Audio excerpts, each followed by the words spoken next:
Hi friends, ఈరోజు curries ఏమవుతుందంటే ఇంకా దొండకాయ పూర్ణం పెడతాం. దొండకాయ కోసి పెట్టుకున్నా. ఇది పల్లి చట్నీ, చింతపండు రసం, అలా కావాల్సినవి ఒక టమాటా కోసి పెట్టుకున్నా, ఎల్లిపాయ, పచ్చిమిర్చి, కరిమాకు, 2 బగారాకులు.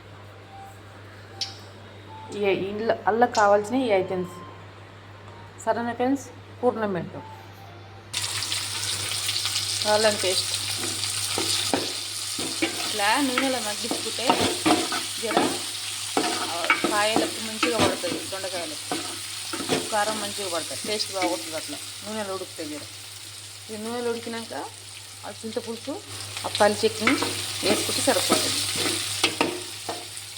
నేనైతే ఈ విధంగా చేసుకుంటా ఫ్రెండ్స్. నాకు ఇట్లయితే బాగుంటుంది, ఇట్లయితే ఇష్టం, మంచిగా అనిపిస్తుంది, కర్రీ బాగుంటుంది.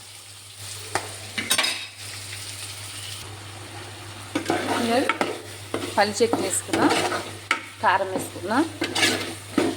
ఇప్పుడు చింతపులుసు పోదాం. ఇప్పుడు చింతపులుసు పోసుకుంటాం. కారం, ఉప్పు అన్నీ సరిపోయినాయి. కొద్దిగా దగ్గరకు ఉడికినాక దించుకోవచ్చు. కొంచెం గరం మసాలా వేసుకొని, గరం మసాలా,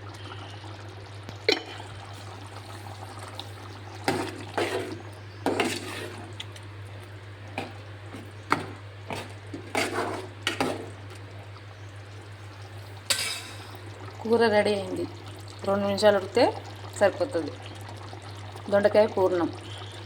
సరేనా ఫ్రెండ్స్, సింపుల్ చేసుకోవచ్చు.